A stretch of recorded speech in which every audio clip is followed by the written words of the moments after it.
In today's video, I'm going to teach you how to create a customer statement in QuickBooks Online.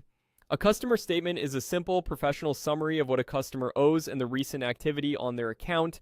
It's great for reminders, month-end summaries, or sharing a clean snapshot of open invoices. Let's walk through how to create one from inside QuickBooks Online, and then I'll show you a quick housekeeping task you may also want to tackle. First, sign in to QuickBooks Online and head to your main dashboard. At the top left, hover your mouse over the Create button. This opens a menu of common tasks so you can jump straight into what you need. From that menu, select Statement. This takes you to the Statements page where you can build the statement for your customer. On the Statements page, choose Select Only and pick the specific customer you want to create a sample statement for. Focusing on one customer keeps your test or one-off statement clean and easy to review. Next, use the controls highlighted on the screen to fine-tune the statement. This is where you typically choose the statement type,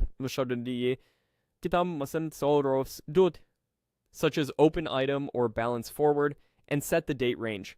Make sure the dates reflect the period you want to summarize and that the statement type matches your goal.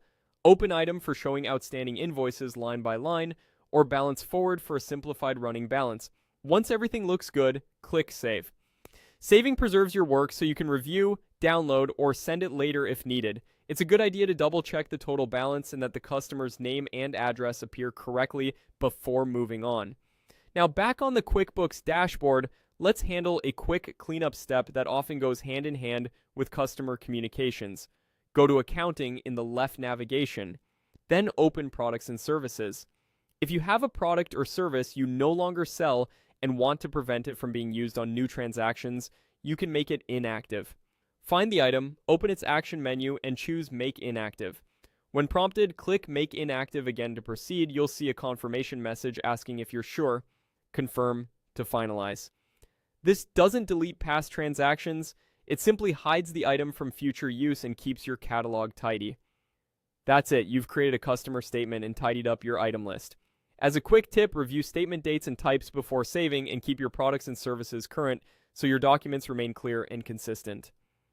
Thanks for watching, and you're all set to create accurate customer statements in QuickBooks Online.